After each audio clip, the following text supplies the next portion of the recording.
generally will have a panel come in where we're talking about a pertinent subject. And then what I do is we actually collaborate and have what I do is roundtable exercises where the individuals that are participating in this event get the chance to meet the people around the table. We talk about very particular subject matter, and then they get to present back what was going on at their table. What did they learn? What did they talk about? What were the big key takeaways? So it's a little of presenting, it's a little bit of engagement, and it's a lot of collaboration. My hope with every event is that when those individuals walk in that room, they get to meet new people, they're in a comfortable space, but most importantly, that they leave with something that they didn't know when they walked in. Welcome to Career Coaching Secrets, the podcast where we talk with successful career coaches on how they built their success and the hard lessons they learned along the way. My name is Davis Nguyen, and I'm the founder of Purple Circle, where we help career coaches scale their business to $100,000 years, $100,000 months, and even $100,000 weeks. Before Purple Circle, I've grown several 7- and 8-figure career coaching businesses myself, and have been a consultant at 2 career coaching businesses that are doing over $100 million each. Whether you're an established coach or building your practice for the first time, you'll discover the secrets to elevating your coaching business.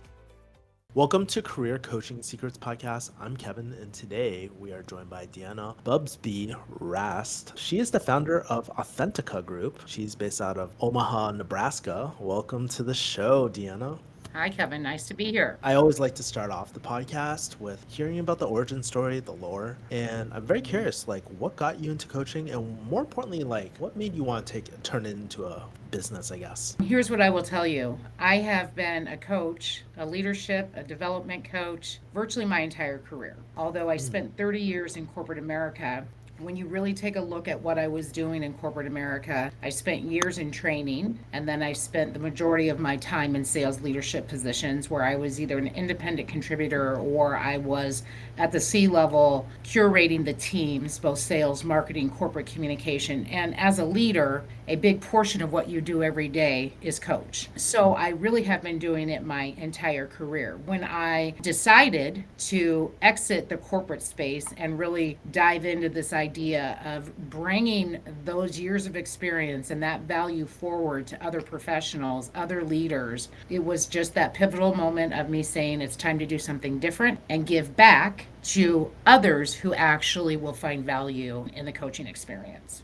And so fast forward to now, who are the kind of people that you help? How did you discover your ideal clients, I guess? Interesting. When I very first started, I thought I would focus very specifically on career or what career transition coaching was. And why I picked that was because I went through massive transformation myself. And I still provide that coaching. I work very closely with individuals who are in significant transformation. Maybe they've hit a tipping point in their career. So the first thing I will tell you is I work closely with individuals, but also through the growth of my own and pivoting where it makes sense. I work very closely with businesses, and I work with those businesses to help them with leadership, emotional intelligence, really growing their leadership base. So the concept behind it is it's really executive business coaching, helping businesses with their own growth strategies and also growing their best people.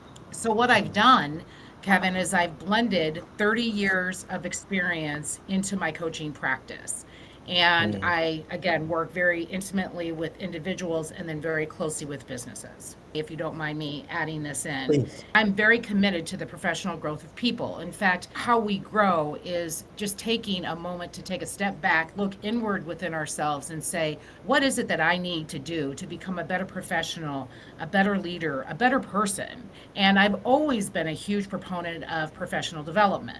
So another piece of my business that I love to do is I also facilitate my own events where I bring people from the Omaha business community and I host workshops where they're coming in from different areas, different organizations, different types of businesses, and we collaborate together about significant topics that matter to us as business leaders and professionals. That's interesting too, the whole events and workshops. I find that it's a strategy that a lot more coaches are using these days, especially in this digitalized economy as well. And so what I'm very curious about is how do people typically find you, what does your marketing kind of look like at this moment in time? So, when I was completing my career coaching certification, one of the interesting statistics that came out is most coaches unfortunately fail because of this whole sales and marketing aspect of what we need to do to grow our business. The good thing is my degree was in marketing space and in sales execution. So that kind of worked in my favor. And I had been running sales for 20 plus years. So I think the first thing I would say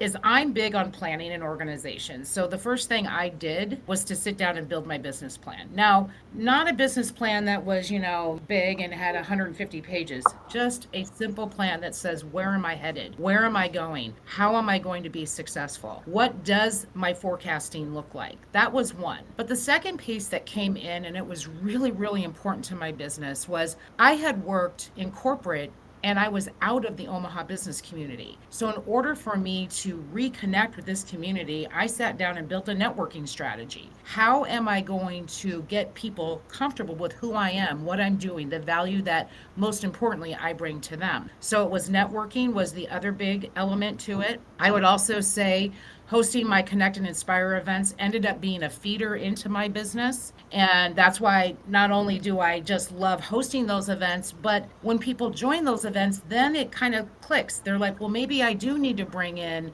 an executive leadership, a business coach to help me either grow my business or grow my people. So that's another way that has helped me to do it. Of course, social media. Now, how I utilize social media is really for brand awareness and really for people to understand who I am today.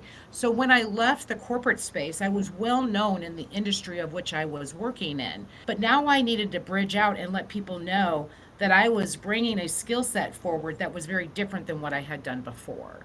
So social media for me is brand, and I use it for brand education and inspiration. Now, I'm very curious about the events part. Of course, we can go into social media in a bit, but let's say I'm interested in your events. What does a DeAnna event look like, I guess? So the events, I try as hard as I can to mix it up. But here's what I will tell you, that it is not an event where I stand up there and I just talk at you all day long or all morning long. That is not the approach I take. So it's generally me speaking 15, 20, 30 minutes in the opening comments. I will either bring in a keynote speaker or I will have a panel come in. I will tell you, adults really enjoy those panels because it gives that chance to ask questions. It breaks the barriers. It breaks the fear of asking questions. So I generally will have a panel come in where we're talking about a pertinent subject. And then what I do is we actually collaborate and have what I do is roundtable exercises where the individuals that are participating in this event get the chance to meet the people around the table. We talk about very particular subject matter, and then they get to present back what was going on at their table. What did they learn? What did they talk about? What were the big key takeaways? So it's a little of presenting, it's a little bit of engagement, and it's a lot of collaboration. My hope with every event is that when those individuals walk in that room, they get to meet new people, they're in a comfortable space, but most importantly, that they leave with something that they didn't know when they walked in. That's really interesting. Your approach reminds me of, as you're speaking, there's like two books that came to mind actually. One is the one-page marketing plan, which is like a very simple like action plan type of thing that you're kind of alluding to before. What have you noticed after like hosting these events? How do people like treat you differently?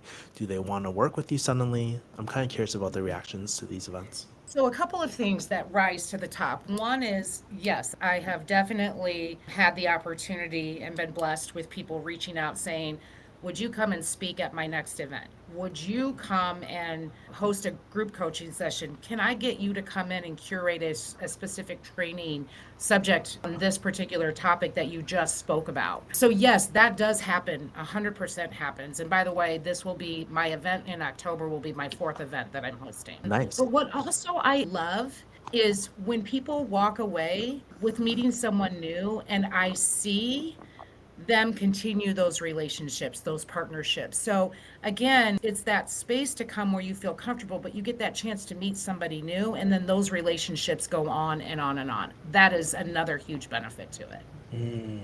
Very interesting. You also mentioned that you're also on social media and stuff. What kind of things are you doing for your current social media strategy at the moment? Yeah, it's a great question. So, social media, it's not all about pushing out my business because we have to remember at the end of the day, it's my clients that matters the most. It's how we grow as individuals. So, when you think about the approach I take to social media, I really look at it in four ways. One is, am I inspiring my audience? Am I educating my audience? What am I doing out in the community to support the community, the nonprofit space? What am I doing to promote my business, my brand, my exposure? So, my thing is, I really look at my social media strategy in those categories. And when I am working through that social media calendar, and you have to be consistent with it, you can't just do it once in a while. I really structure that around those four key areas: education, inspiration, promotion, and community. That's where I focus. You seem really big on the community, that community and connecting aspect as well. And it makes sense Mhm. because connect and inspire is like written on your shirt and stuff too. So yeah. I'm also very curious, like the people who do decide to work with you too, what are some common problems that you're noticing about their situations and whatnot? Do you notice any themes? I do. When I'm working individuals that are in what I call that transition, that tipping point in their life where they're not sure what the next chapter or the next book should be, what we generally face in those conversations is confidence and fear, right? So, how do I get over the fear of change? So, there's a lot of work that goes into that. And I find it very fulfilling when we're working back and we talk about moments where confidence was a factor in how we grew through those moments, right? So that's one piece. I would also say if I shift over to business, when I'm working very closely on the executive leadership side of the house, growing individuals professionally, I would say right now, one of the biggest themes I see is how do we have critical conversations? How do we have those really good conversations that need to happen, maybe that haven't been happening? That's one. And that's really working very closely with the C-level executives and organizations to make sure that we have good communication strategies. We're setting expectations appropriately. We understand the power of delegation up, down, and sideways. And we're really working through all of those elements that play a factor in keeping people motivated. And I do talk to leaders a lot about how important it is to keep people motivated. And if you don't mind, I want to give a really cool example. I met a gentleman a couple weeks ago, a young gentleman, age 24 years old. Oh, wow. And I asked him what he is doing now in his job versus what he was doing in his prior job. And he said, he gave me all the information, but he said, one of the most important things that I do as a project leader is I really need to keep my team motivated and happy. And one of the things that is so important when I am teaching leadership is how we are specific. When we tell somebody they did a great job, we have to be clear on what that means. You did a great job, and this is what I saw. Being very specific is important.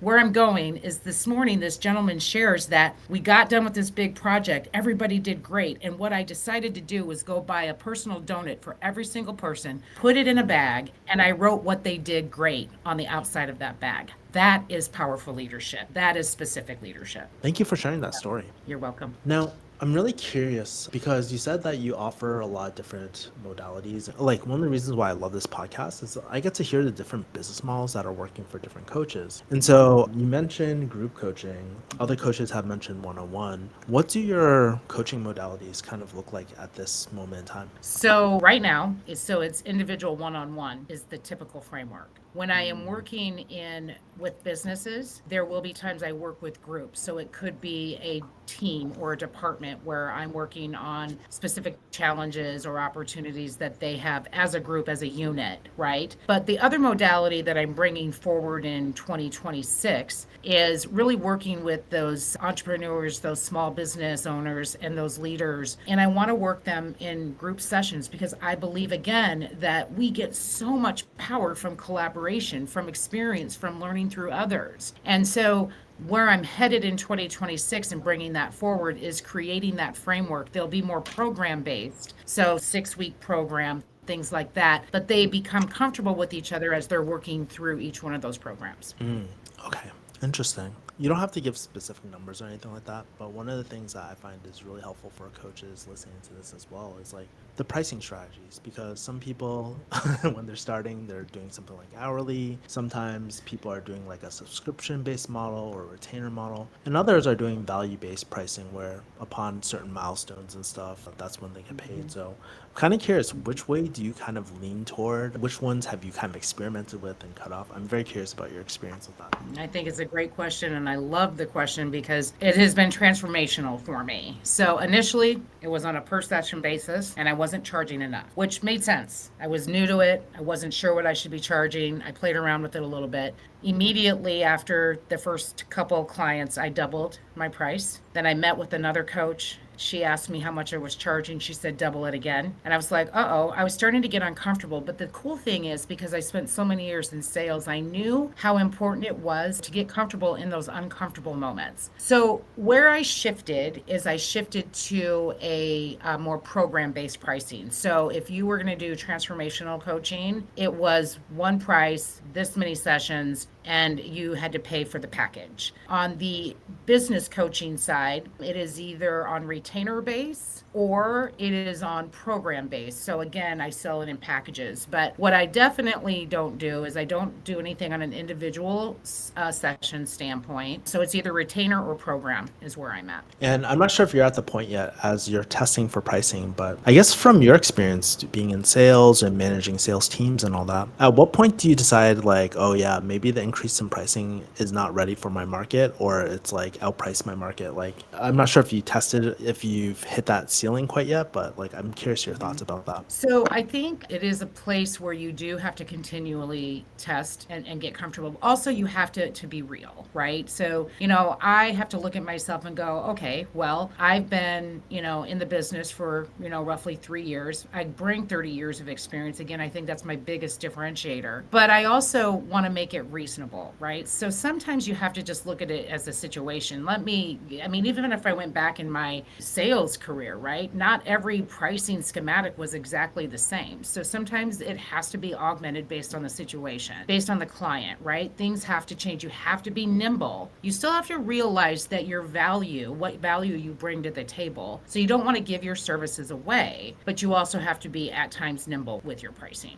Yeah, I think the most advanced people I know, pricing strategies and stuff, they always price the client, but that can always get super difficult. Are there any like frameworks or rules of thumbs that you use for initial pricing? So I'll give an example. When I was head of sales for Ali Abdal and stuff, they asked me like, oh, what should we start? And so I started asking my friends, one of my good buddies on YouTube, his name's Christo. I asked him and he uses a 10% model of like what people like make. And that's a good starting point for initial pricing. Do you have any frameworks or anything like that too? Totally cool if you don't have any, but if you go based off of feel, but okay, no worries. Yeah, no. I mean, the deal is, I think this also ties back to your ideal client, right? And so I work best with those individuals who have worked for a while and understand the complexity of business, whether you are an individual contributor or you are a leader. I think I understand exactly where your colleague was coming from, but no, I don't ever look at it as, can they afford me? I look at it as, these are what you're getting as a result. These are the references that I have to back it up. And I think that's another really powerful thing, right? If somebody's paying a certain dollar amount for a coaching experience and the coaching experience isn't positive, you're not going to get the referrals. I think referrals are another source of how I get business, right? I can give a list of 10, 15, 20 people who have worked with me. Okay. Yeah. Thank you for your insight, by the way. I just had to ask. I don't typically ask normal podcast guests, but given your experience, I thought it was like, oh, really interesting and just get your opinion on it.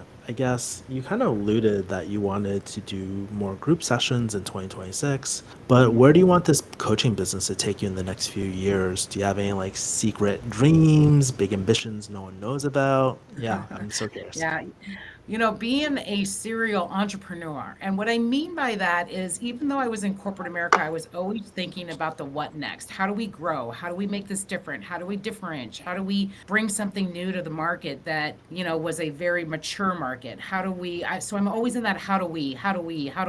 And I do the same thing with my own business, right? So how am I going to do this? And so there's a couple ideas that I have, rolling in the back of my mind, and they are very exciting. One is, was really truly looking how to scale the business. And what I mean by that is one way to scale it is what I'm doing with the group sessions, right? So that allows that collaboration in group coaching environments. The other thing I'm closely looking into is potentially hiring a couple additional coaches to focus in on areas where I see the greatest need. I will tell you that I'd love to bring in a coach who works with young professionals. I think that is an area that is needed, and I know that those young professionals will find value in it. Also, with the business side, helping on the business growth and development side is another area that I've observed that there are areas. So I'd like to see some growth in that space. There are two other things that also come to mind for me. One is I've started writing a book. I'm not nearly as close as I would like to be, but that is a place that I'm very interested and passionate about. I'd like to speak more. I mean, to be very honest with you, I love that opportunity to facilitate and help motivate a group of people. So I'd like to see a little bit more of that as well.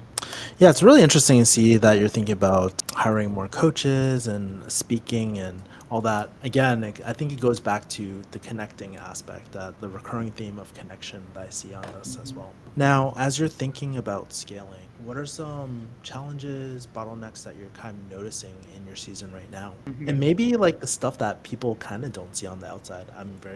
If you're open to sharing that. Well, I mean, let's be honest, right? I'm human.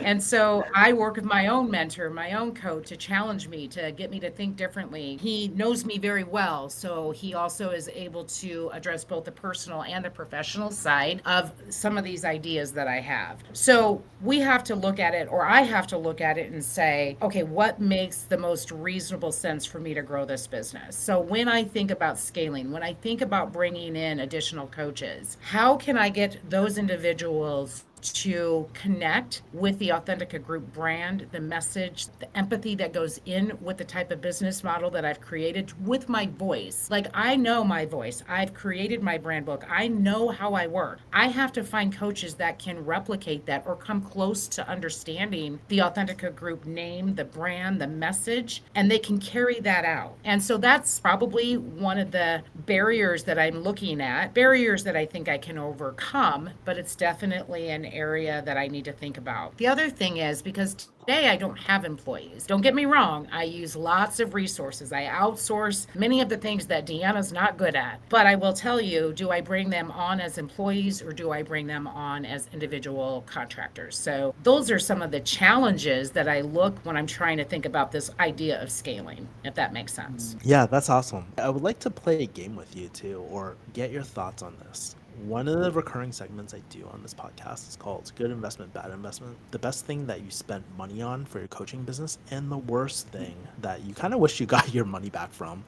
If you're open to it, I would love to hear your best investment and worst investment. The good news is, at least I think, I have some of the good best investments, but I do have a couple bad investments that I'll bring to light. Yeah. Best investment out of the get-go was to get a CRM in place. The customer relationship management system was absolutely essential, and I needed to understand what I needed to run my business. I needed a platform that allowed for marketing automation. I needed something where I contained all of my contacts, my leads, my contacts, my clients. I needed a CRM that allowed me to communicate with my clients. They could pay online. They could talk to me online. They could upload documents. I needed that platform so I could be more efficient, because there was no way that I was going to be able to manage this business by Excel spreadsheets. There was just no way it was going to happen. So that was my first investment and a very needed investment. Which CRM did you end up landing on and why? They better give me some dollars back here. It's a program Affiliate called commission? Visita. Yeah,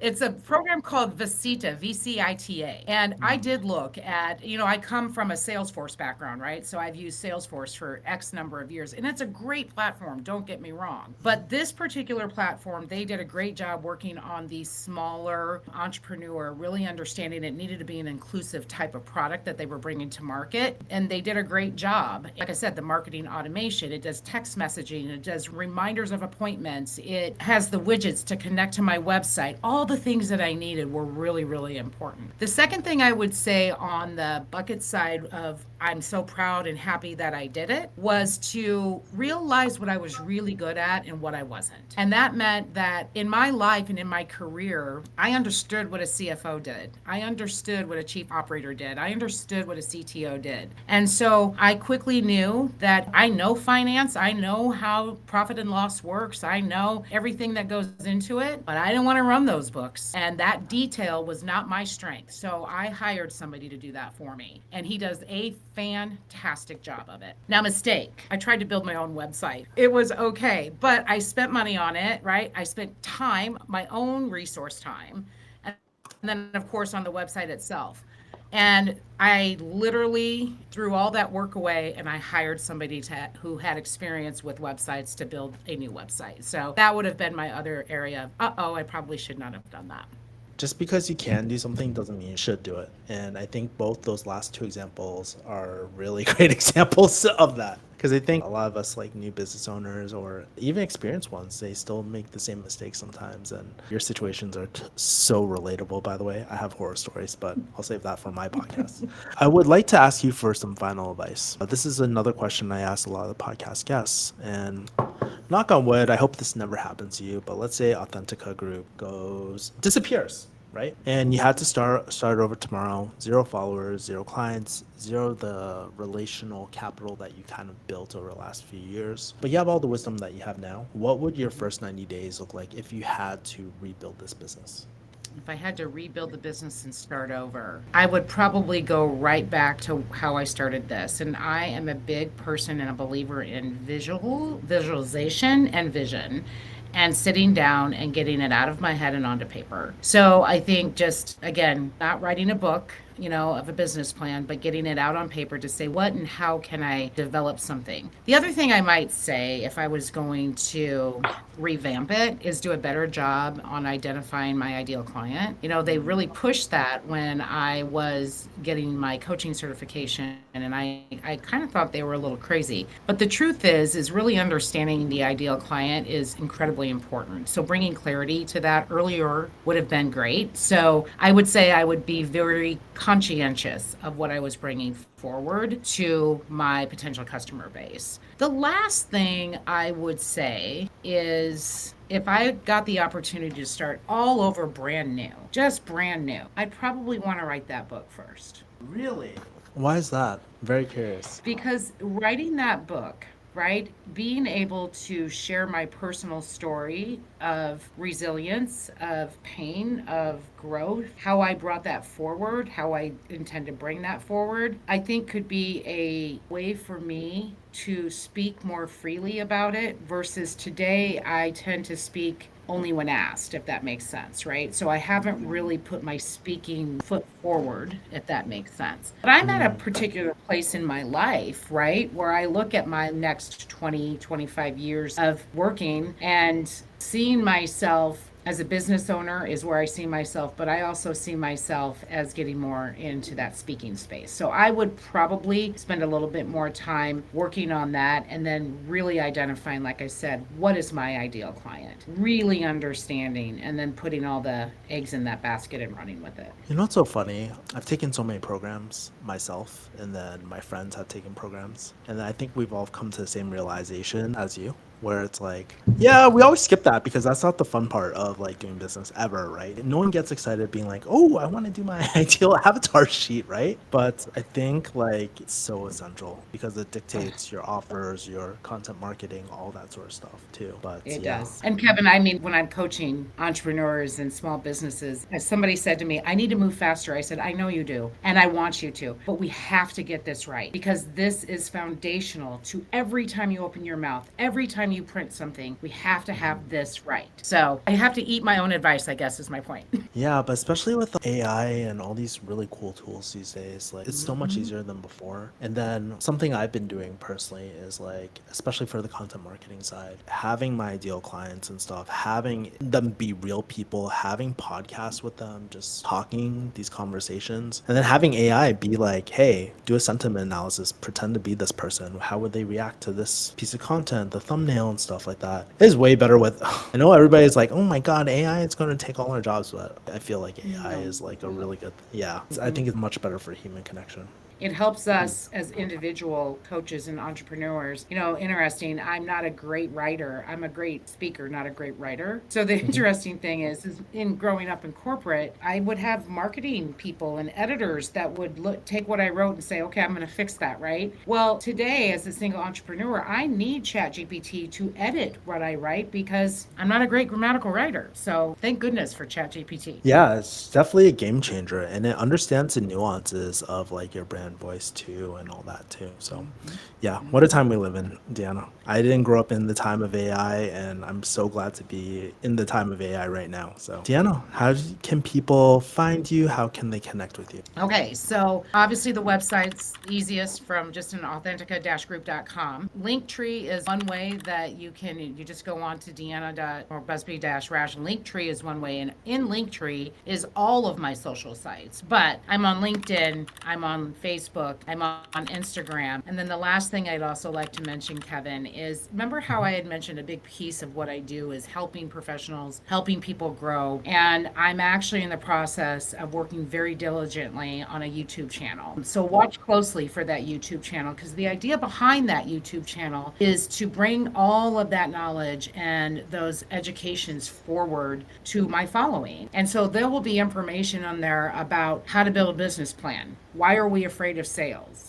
Understanding the sales grind, what we can do to truly network, things like that I'm super excited to bring that education forward. Ooh, I'm excited for the YouTube channel. YouTube is the huge play these days, and it's so great because people can wash their dishes while listening to you and learning at the same time, or maybe even laughing at the same time if you have some cool jokes in there too. So yeah. Well, let's hope I can figure that out. Yes. Better invest in those comedy lessons, DeAnna. I better. Yes. Hopefully that will be your best investment in the future. Thank you so much for spending the time with me, really dropping the knowledge and everything that's been going on in your coaching business and stuff too, and your thought process behind everything. I found it very insightful, and I believe other coaches. And you want to know the crazy thing about this podcast too? There's a lot of people listening to this. I found out the demo for this podcast recently. There's a lot of people looking for coaches listening to this podcast too, which blows my mind. So yeah, hopefully that's awesome. Yeah, that's good for you guys. Well, it is. And then the other thing is I'm a person of abundance, right? So if I can help another coach be successful, I am all about that, right? And I hope that I get that in return, right? So I'm not afraid of the competition. Competition is always real. If you're a business owner, you have to embrace that, right? But you also have to know what your differentiators are. So I love that you're doing this. And again, I would say if a coach wants to reach out and have a conversation with me, feel free to do so. Would love that. Ooh, generous offer. Generous, irresistible offer right there. Thank you, DeAnna, for coming out to the podcast. Hopefully you guys listening to this do connect with her. Thanks, Kevin. That's it for this episode of Career Coaching Secrets. If you enjoyed this conversation, you can subscribe on YouTube, Spotify, Apple Podcasts, or wherever you're listening to this episode to catch future episodes. This podcast was brought to you by Purple Circle, where we help career coaches scale their business to $100,000 years, $100,000 months, or even $100,000 weeks, all without burning out and making sure that you're making the impact and having the life that you want. To learn more about our community and how we can help you, visit joinpurplecircle.com.